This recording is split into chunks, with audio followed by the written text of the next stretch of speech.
The radio crackled to life at 3:47 hours, cutting through the pre-dawn silence of Ramstein Air Base like a knife through velvet. Control, this is Phantom 77 requesting immediate clearance for emergency landing. I repeat, emergency landing. Lieutenant Colonel Marcus Kellerman paused mid-sip of his coffee, the ceramic mug frozen halfway to his lips. 23 years of military service had taught him to recognize trouble in a pilot's voice, but this transmission carried something else entirely, a calm that seemed almost supernatural given the circumstances. The accent was unmistakably American, but the call sign didn't match any aircraft on their manifest. Phantom 77, state your emergency and identification, came the response from tower control, the operator's voice tight with confusion. Static filled the airwaves for 3 heartbeats. Then, control, I'm running on fumes with a compromised navigation system. Aircraft is a modified F-16 Falcon, tail number obscured. Pilot identification classified under NATO Protocol 77 Alpha. Kellerman's coffee mug hit the desk with a sharp clink. Protocol 77 Alpha hadn't been invoked in over a decade. It meant only one thing: black operations, so deep that even NATO command structure bent around it like light around a black hole. He reached for his secure phone, fingers trembling slightly as he dialed a number that existed in no official directory. Through the operations center's reinforced windows, the first hints of dawn painted the German sky in shades of amber and rose. Somewhere out there, an aircraft approached carrying secrets that could reshape the geopolitical landscape of Eastern Europe. The pilot's voice had carried no panic, no desperation, just the quiet confidence of someone who had danced with death so many times they'd learned its steps by heart. "Sir," the tower control operator called out, his headset cord stretched taut as he turned toward Kellerman. "Phantom 77 is requesting priority clearance to runway 27. She's asking for the Ghost Protocol." The words hung in the air like cordite after a gunshot. Ghost Protocol was a legend, a whispered story told in pilot-ready rooms about an operative, so classified that even their gender had been scrubbed from official records. But here she was, using authentication codes that predated most of the personnel currently on duty. Kellerman grabbed his binoculars and stepped outside onto the observation deck. The eastern horizon was beginning to blush with morning light, and against that canvas of fire and gold, a single dark speck grew larger with each passing second. Whatever secrets were about to land at Ramstein, he had the distinct feeling that nothing would ever be quite the same again. The radio crackled once more. "Control, Phantom 77 on final approach. Clear the runway, clear everything." The F-16 Falcon that touched down on runway 27 at 3:52 hours looked like it had been through hell and back. Scorch marks decorated its fuselage like battle scars, and what remained of its original paint scheme had been weathered into a patchwork of grays and blacks that seemed to absorb the morning light rather than reflect it. The aircraft's movements were precise, almost delicate, as it rolled to a stop near the secure hangar complex. Lieutenant Colonel Kellerman watched through his binoculars as the canopy opened with a soft hiss of hydraulics. The pilot who emerged moved with the fluid grace of someone accustomed to operating under pressure, their flight suit bearing no national insignia, no rank markers, no identifying features whatsoever. Even from this distance, Kellerman could see the deliberate way they surveyed their surroundings, head turning in calculated sweeps, taking in sight lines and potential threats with the methodical precision of a veteran. "Jesus Christ," whispered Sergeant Davies, the young airman who had appeared at Kellerman's shoulder. "Is that really her?" Before Kellerman could respond, his secure phone buzzed. The voice on the other end was General Patricia Hawthorne, NATO's Deputy Supreme Allied Commander for Europe, and she sounded like she'd been awake for days. "Marcus, I need you to listen very carefully. The pilot who just landed is operating under the highest possible classification. What you're about to witness never happened, and the person you're about to meet doesn't exist in any official capacity. Are we clear?" "Clear, ma'am," Kellerman replied, though his voice carried the weight of 1,000 questions. "Good. Her call sign is Wraith, and she's been operating in contested airspace for the past 72 hours. What she's carrying could prevent a war or start one. Either way, it's above your pay grade and mine. Provide her with whatever she needs, ask no questions, and forget this conversation ever happened." The line went dead, leaving Kellerman staring at the mysterious aircraft and its equally mysterious pilot. Wraith. Even the name seemed to carry an otherworldly quality, like something that existed in the spaces between reality and legend. As he watched, a black sedan with diplomatic plates rolled onto the tarmac, its windows tinted so dark they might as well have been painted. Two figures in expensive suits emerged, moving with the purposeful stride of intelligence operatives. They approached the pilot with the deference usually reserved for heads of state, and even at this distance, Kellerman could see the way they waited for her to acknowledge them before speaking. The morning sun climbed higher, burning away the last vestiges of dawn's soft light and replacing it with the harsh clarity of day. Whatever operation Wraith had just completed, whatever intelligence she carried, it was about to ripple outward through channels that existed far beyond the scope of conventional military command. Kellerman lowered his binoculars and turned back toward the operations center, knowing that he had just witnessed the arrival of someone who could reshape the balance of power in ways that wouldn't become apparent for months, maybe years to come. The intelligence briefing room beneath Ramstein's main operations complex felt like a tomb, all concrete walls and recycled air, designed to keep secrets buried deep. Wraith sat at the head of the polished steel table, her flight helmet resting beside a stack of classified folders that seemed to pulse with their own malevolent energy. Even in the harsh fluorescent lighting, her features remained sharp and alert, though Kellerman noticed the subtle signs of exhaustion that no amount of training could completely mask. "The mission began 96 hours ago," she said, her voice carrying the same unnatural calm that had first caught Kellerman's attention over the radio. Intelligence indicated that a rogue faction within the Russian military had acquired advanced surface-to-air missile technology from Iranian sources, the kind of technology that could make NATO air superiority a thing of the past. General Hawthorne leaned forward, her silver hair catching the light as she studied the reconnaissance photographs Wraith had spread across the table. Each image showed a different angle of a heavily fortified compound nestled in the Ural Mountains, so remote that it didn't appear on any civilian maps. "How did you get these?" Hawthorne asked, though her tone suggested she wasn't entirely sure she wanted to know the answer. Wraith's smile was barely perceptible, like the ghost of an expression. "Let's just say that Russian radar technology has some interesting blind spots when you know where to look." The photographs were stunning in their clarity and terrifying in their implications. Mobile launcher systems capable of engaging targets at ranges previously thought impossible. Command and control vehicles bristling with antenna arrays that could coordinate multi-layered defensive networks. Most disturbing of all, warehouse facilities large enough to house hundreds of missile systems, suggesting a production capability that far exceeded initial intelligence estimates.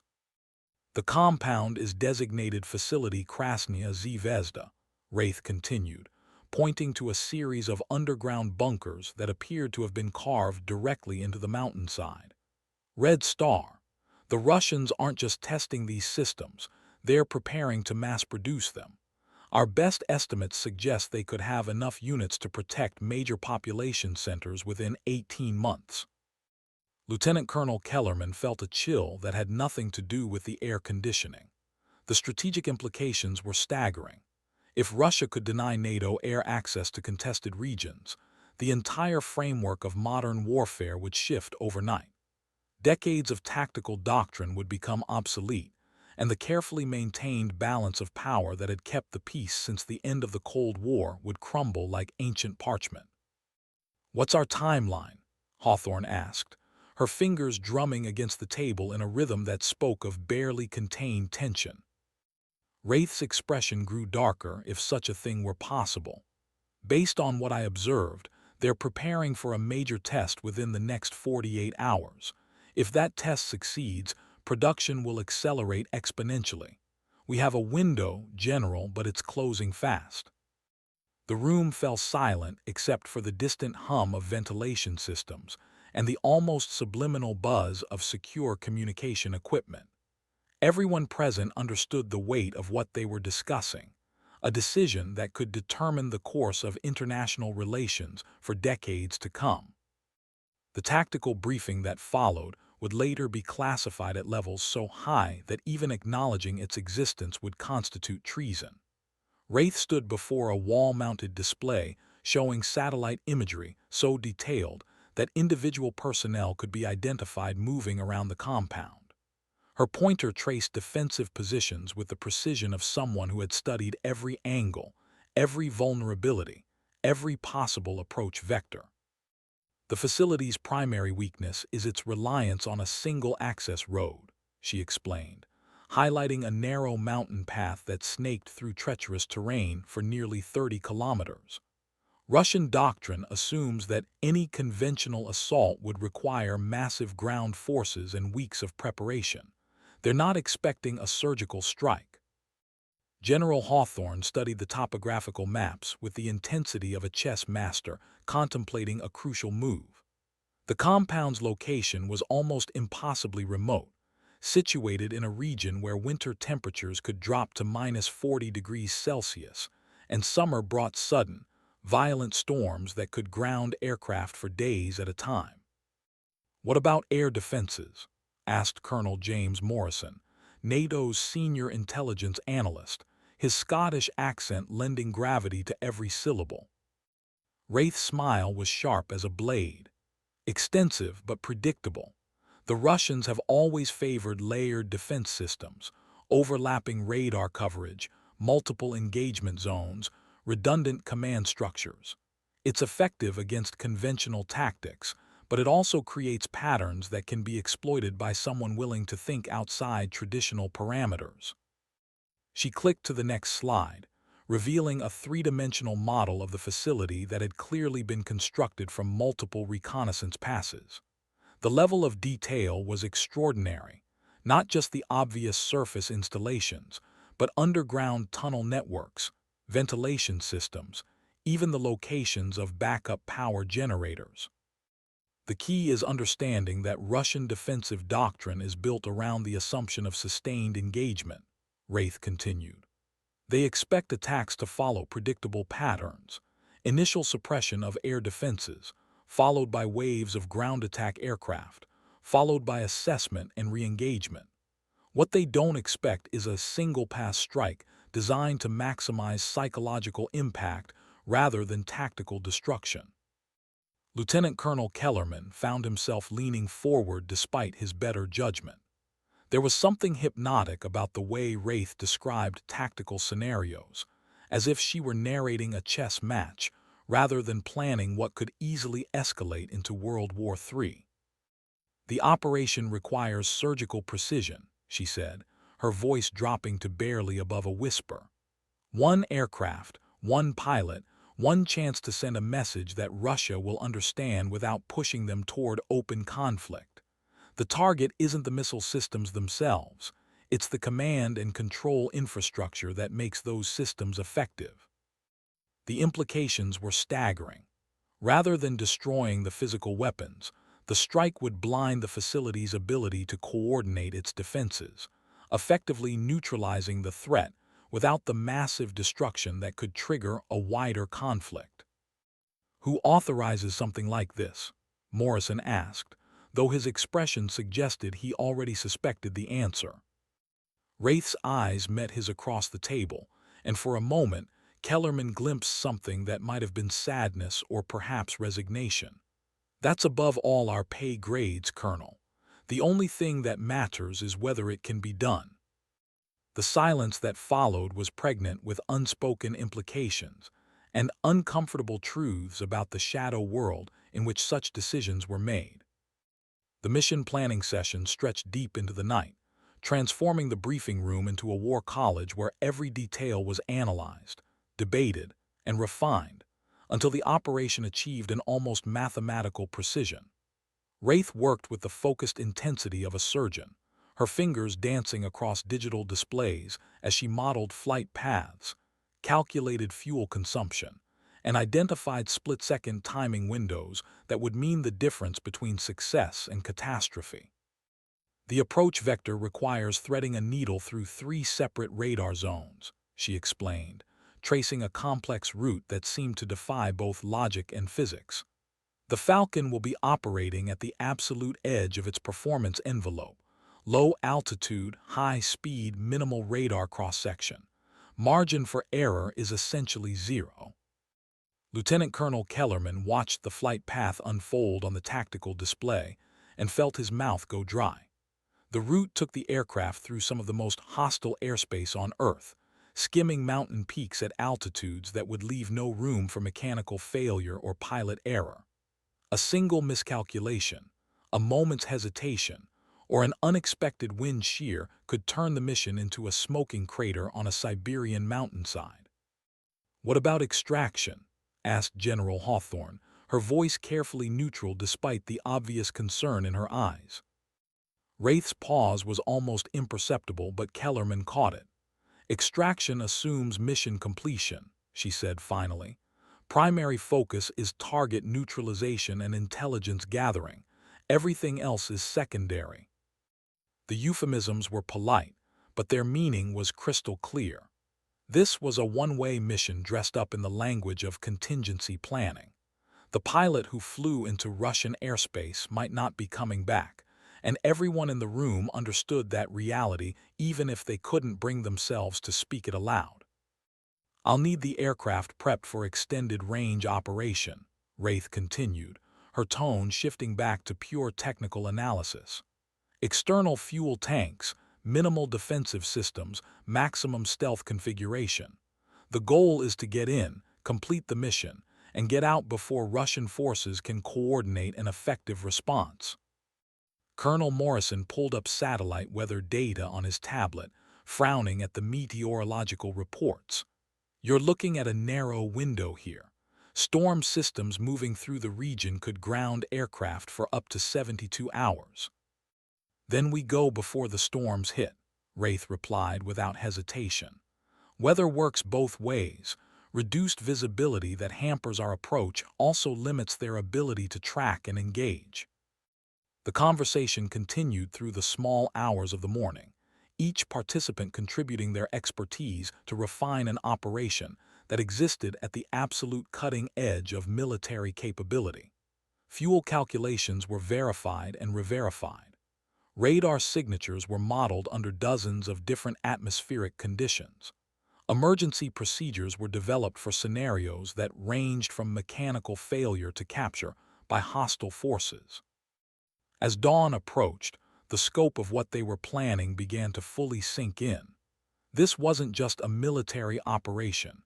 It was a calculated gamble with the stability of the entire international system as the stakes. The modified F-16 Falcon that emerged from Ramstein's secure maintenance hangar looked like no aircraft Kellerman had ever seen. The standard Air Force gray had been replaced with an adaptive camouflage system that seemed to shift and flow depending on the viewing angle. External fuel tanks had been mounted in positions that somehow enhanced rather than compromised the aircraft's stealth characteristics. Most dramatically, the cockpit had been equipped with a heads-up display system so advanced that it resembled something from a science fiction film. Wraith circled the aircraft with the methodical precision of a master craftsman inspecting their finest work. Her gloved hands traced aerodynamic surfaces, checking for imperfections that could create unwanted radar reflections. She tested control surfaces with gentle pressure, ensuring that hydraulic systems responded with the instantaneous precision that high-speed, low-altitude flight would demand. "Beautiful machine," she murmured, more to herself than to the technicians who had spent the night preparing the aircraft for its impossible mission.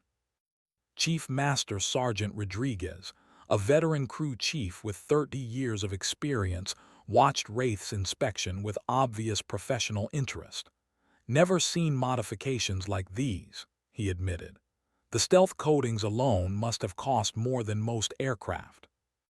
Wraith paused at the aircraft's nose, where someone had painted a small emblem, a stylized Wraith figure that seemed to dissolve into smoke at its edges. The artwork was subtle, almost invisible unless viewed from exactly the right angle, but its presence transformed the machine from a mere weapons platform into something that felt alive, predatory. "Who added this?" she asked, gesturing toward the emblem. Rodriguez shifted uncomfortably.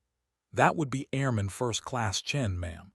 She said every aircraft needs a soul, especially one going where this one's headed." For the first time since arriving at Ramstein, Wraith's expression softened almost imperceptibly. "Where is Airman Chen now?" "Getting some rack time before the launch window opens.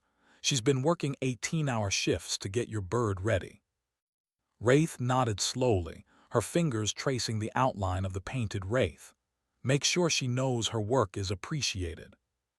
The pre-flight briefing was conducted in a sterile conference room where every word was recorded, analyzed, and immediately classified at levels that required congressional authorization to access.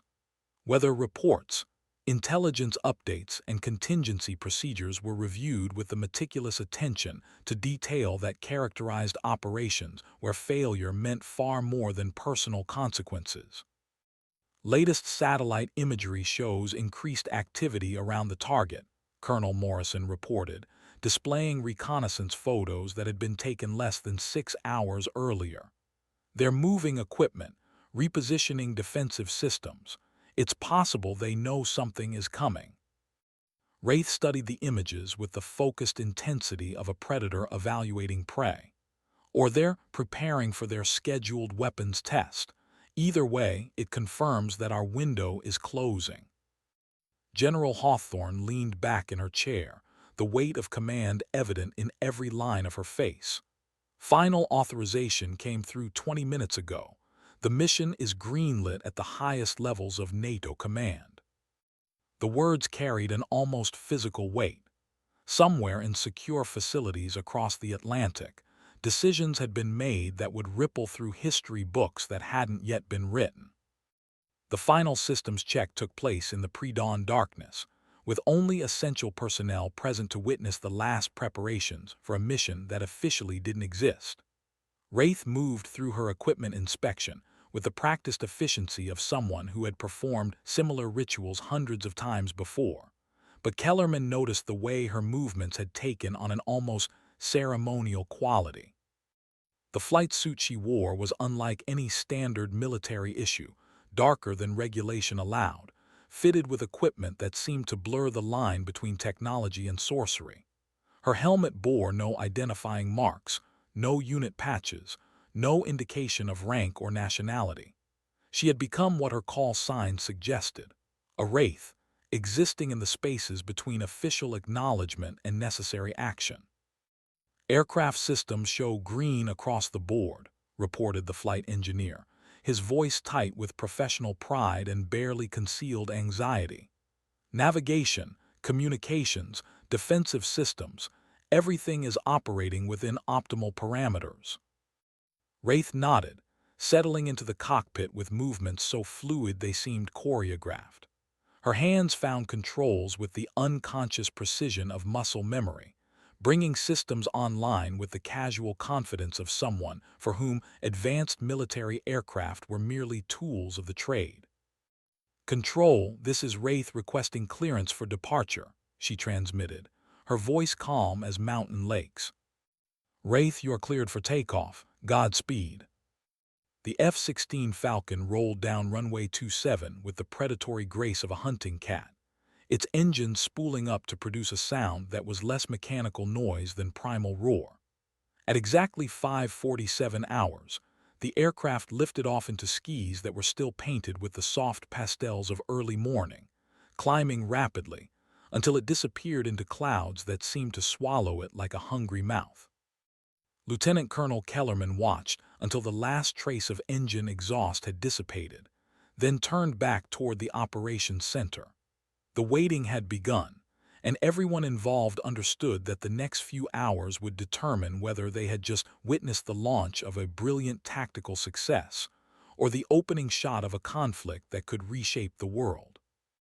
The flight across Central Europe unfolded like a deadly ballet, with Wraith threading her aircraft between commercial air corridors and military exercise zones with precision that bordered on the supernatural. Her route had been calculated to exploit gaps in radar coverage that existed for mere minutes at a time, requiring split-second timing that left no margin for hesitation or second-guessing. At flight level 200, cruising through thin air that carried the crystal clarity of high altitude, the F-16 was virtually invisible to conventional detection methods. Its modified stealth configuration bent radar waves around its hull like water flowing around a stone, while advanced electronic countermeasures created false returns that confused tracking systems into believing they were monitoring flocks of migrating birds. Navigation checkpoint Alpha 7 reached on schedule. Wraith transmitted over encrypted channels, her voice carrying across vast distances to reach listeners in secure facilities scattered across 3 continents. Fuel consumption within projected parameters, all systems nominal. The response came back as a burst of digital data that her aircraft's computers decoded and displayed on her heads-up display. Weather updates, intelligence assessments, last-minute course corrections based on satellite reconnaissance that was being conducted in real time. The level of coordination required to support a single aircraft operation was staggering, involving assets and personnel that spanned multiple time zones and command structures. As the Falcon crossed into Ukrainian airspace, the landscape below began to change.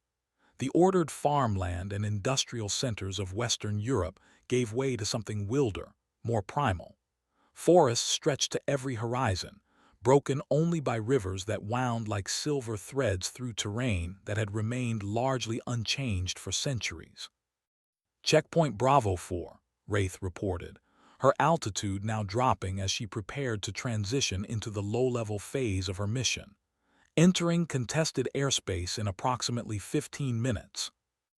The words carried weight that went far beyond their technical meaning. Contested airspace was military euphemism for regions where the rules of engagement became fluid, where the difference between training exercise and actual combat could change in the space of a heartbeat. At 500 feet above ground level, the character of the flight transformed completely. The Falcon became a predator hunting through valleys and across ridgelines, its passage marked only by the brief shadow it cast on forests and meadows below. Wraith's hands moved constantly across her controls, making micro-adjustments to flight path and engine settings that kept the aircraft balanced on the knife edge between detectability and performance. The first indication of Russian air defense activity came as a gentle chime from her electronic warfare suite, radar pulses sweeping across the sky in search patterns that had been refined through decades of military evolution. The systems were sophisticated, layered, designed to detect and track any aircraft operating in what Russia considered its sphere of influence. Electronic emissions detected, Wraith murmured into her microphone, her voice remaining steady despite the fact that she was now flying through some of the most heavily defended airspace on Earth. Adjusting course to exploit identified blind spot. Her flight path shifted subtly, following terrain features that would mask her approach while avoiding known radar installations. The modified Falcon responded to her inputs like a living thing, its advanced fly-by-wire systems interpreting her intentions and translating them into movements so precise they seemed to defy the laws of physics. 20 minutes later, the Ural Mountains appeared on the horizon like a wall of granite and snow that stretched from one edge of the world to the other. The approach to facility Krasnaya Zvezda required navigating through mountain terrain that would have challenged experienced civilian pilots under ideal conditions. At night, in an aircraft loaded with enough fuel and electronics to make it inherently unstable. The flight became an exercise in controlled insanity that pushed both machine and pilot to their absolute limits. Wraith descended into valleys so narrow that her wingtips seemed to brush against rocky walls that rose on either side like the ramparts of some ancient fortress. The Falcon's engines were throttled back to minimize thermal signature, forcing her to maintain flying speed through pure aerodynamic efficiency and an almost supernatural understanding of how air moved through complex terrain. "Target area visual," she transmitted, her voice tight with concentration as the facility's lights appeared ahead like a constellation that had fallen to Earth and taken root in the wilderness. Beginning final approach phase. The compound was even more impressive than the reconnaissance photographs had suggested. Massive concrete structures emerged from the mountainside as if they had been carved from the living rock itself. Radar installations rotated with mechanical precision, their sweeping beams creating overlapping zones of coverage that should have made undetected approach impossible. But Wraith had spent years studying the mathematical principles that governed radar propagation, learning to read the invisible landscape of electromagnetic energy, the way a sailor reads wind and current. She knew that every defensive system, no matter how sophisticated, created shadows where physics and engineering compromised perfect coverage. Her attack run began from an angle that exploited a 17-second gap between radar sweeps, approaching the facility at an altitude so low that ground effect phenomenon actually improved her aircraft's performance. The Falcon skimmed across snow-covered terrain like a ghost, its passage marked only by the brief disturbance of ice crystals that sparkled in moonlight before settling back into undisturbed perfection. "Target locked," she whispered, her weapon systems painting the facility's command center with invisible laser energy that would guide precision munitions to their destination with surgical accuracy. Engaging. The air-to-surface missiles launched from their pylons with barely perceptible recoil, streaking toward their targets along trajectories that had been calculated to avoid every known defensive system. Wraith had already begun her escape maneuver before the weapons reached their targets, pulling the Falcon into a climbing turn that used the mountain terrain to mask her departure. The explosions, when they came, lit up the night sky like artificial dawn. But these weren't the massive detonations of conventional bombing. They were precisely placed charges designed to sever fiber optic cables, destroy satellite communication equipment, and blind the facility's ability to coordinate its defensive systems without causing massive structural damage or civilian casualties. Within seconds, facility Krasnaya Zvezda had been transformed from a sophisticated military installation into an isolated outpost, cut off from external communication and unable to coordinate with other defensive networks. The missile systems were still functional, but they had been rendered effectively useless by the loss of their electronic nervous system. "Mission complete," Wraith transmitted as she cleared the target area, her aircraft climbing toward friendlier skies. "Package delivered, returning to base." But even as she spoke those words, she knew that the most dangerous part of her mission was just beginning. The flight back across Russian airspace became a deadly game of three-dimensional chess, with Wraith maneuvering her aircraft through defensive networks that were now fully alert and hunting for the ghost that had just struck at the heart of their most secure facility. Every radar installation in a 100-kilometer radius had gone to maximum sensitivity, filling the sky with overlapping detection beams that left few places to hide. Russian fighter aircraft launched from bases across the region, their pilots vectored toward intercept courses by ground controllers who were working with incomplete information and growing desperation. MiG-29 Fulcrums and Su-27 flankers rose into the night sky like predatory birds, their radar systems sweeping back and forth in search of a target that seemed to exist at the very edge of detectability. "Multiple airborne contacts," Wraith reported, her voice maintaining its characteristic calm despite the fact that she was now being hunted by some of the most capable interceptor aircraft in the world. Implementing Evasion Protocol 7. Her route home became a masterpiece of tactical aviation, exploiting every quirk of terrain and atmosphere to stay one step ahead of the pursuit. The modified Falcon dove into valleys where radar coverage was interrupted by mountain peaks, skimmed across frozen lakes where ground effect phenomenon made tracking difficult, and climbed through cloud layers that scattered electromagnetic energy in patterns that confused tracking systems. The first missile launch came without warning, a surface-to-air weapon fired from a mobile launcher that had been repositioned specifically to cover potential escape routes. The weapon climbed toward her aircraft with the remorseless efficiency of a guided thunderbolt, its seeker head locked onto thermal emissions that no amount of stealth technology could completely eliminate. Wraith's response was instantaneous and devastating.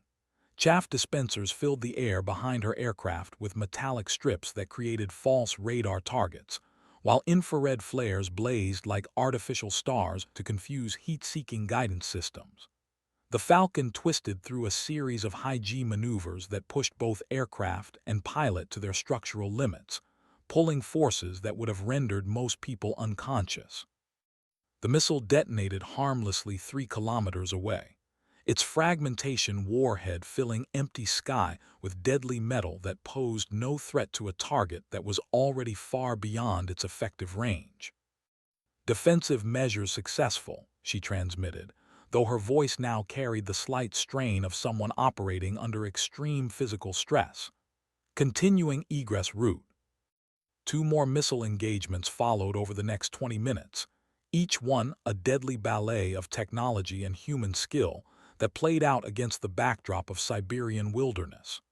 Wraith defeated each attack through a combination of superior tactics, advanced countermeasures, and flying skills that seemed to transcend normal human limitations.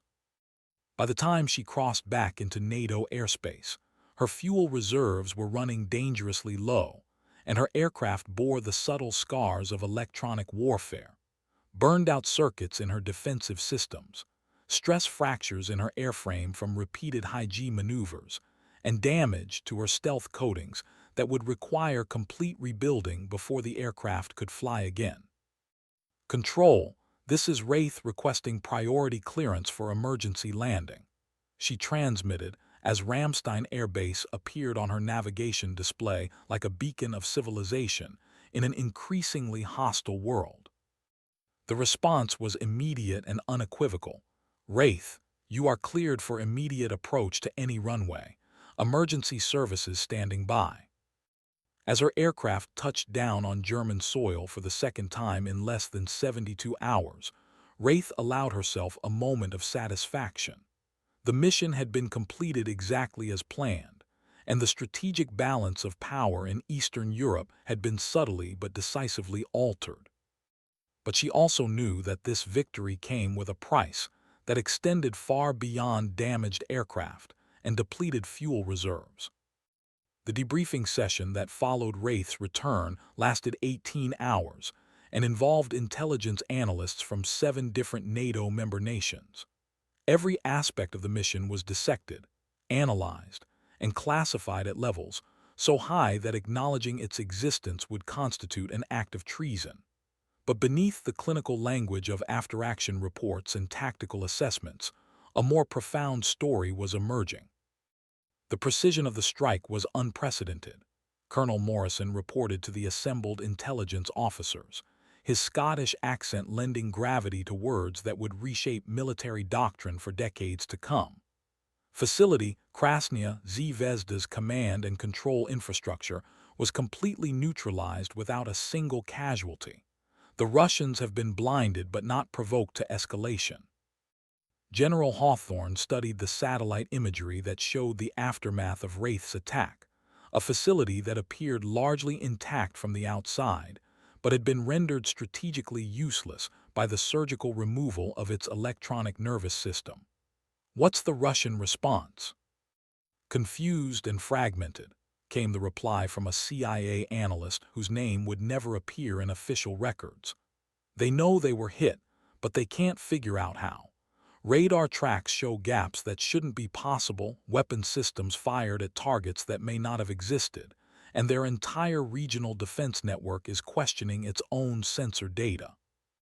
Wraith sat at the far end of the conference table, still wearing her flight suit, her presence both commanding and ethereal. The exhaustion was visible now, subtle signs of fatigue that no amount of training could completely mask after 72 hours of operating at the absolute edge of human capability. The psychological impact may be more significant than the tactical damage, she said, her voice carrying the quiet authority of someone who had just redefined what was possible in modern warfare. Russian military doctrine is built around the assumption that their defensive systems are impregnable.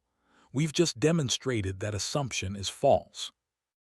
The implications were staggering. Military planners across the former Soviet Union would now have to recalculate every defensive strategy, question every radar return, and wonder whether their most secure installations were actually vulnerable to attacks they couldn't detect or defend against. "What's next?" asked Lieutenant Colonel Kellerman, though his tone suggested he wasn't entirely sure he wanted to know the answer. Wraith's smile was barely perceptible, like the ghost of an expression. "That depends on how quickly they learn from what just happened, and how quickly we can stay ahead of their learning curve." The room fell silent as the full scope of what she was suggesting became clear. This wasn't the end of an operation. It was the beginning of a new kind of warfare that existed in the shadows between conventional military action and outright conflict. Over the following weeks, the effects of Operation Ghost Strike, though that name would never appear in any official documentation, rippled through intelligence networks and military commands across 3 continents. Russian defensive doctrine underwent rapid and fundamental revision. NATO tactical planning incorporated new assumptions about what could be accomplished by single aircraft missions. And in the deepest levels of classified analysis, strategists began to develop frameworks for a new kind of warfare that existed at the intersection of technology and human skill. But for Wraith herself, the mission's completion marked not an ending but a transition.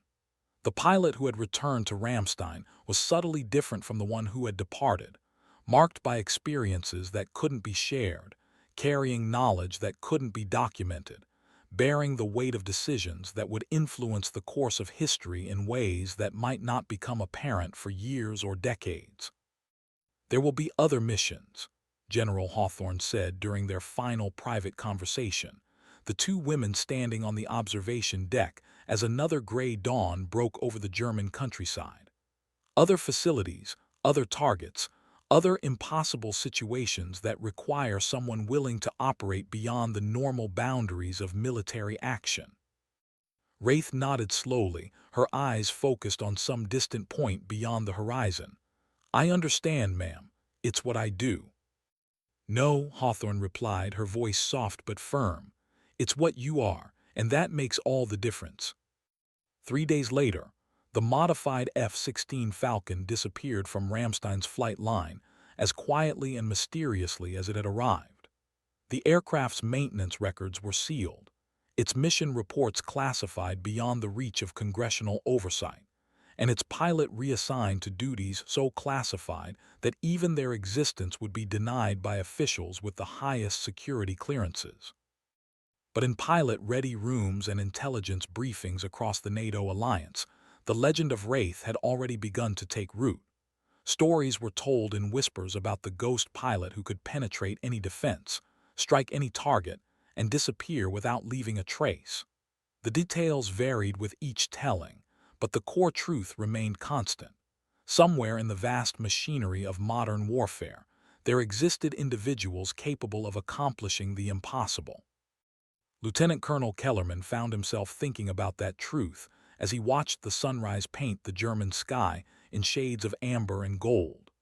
Somewhere out there, beyond the reach of conventional understanding or official acknowledgement, the shadow war continued. And at its heart was a pilot whose very existence challenged every assumption about what was possible when human skill merged with advanced technology in the service of strategic necessity. The radio crackled to life, cutting through his contemplation with the familiar sounds of routine military communication. But now he listened with different ears, attuned to the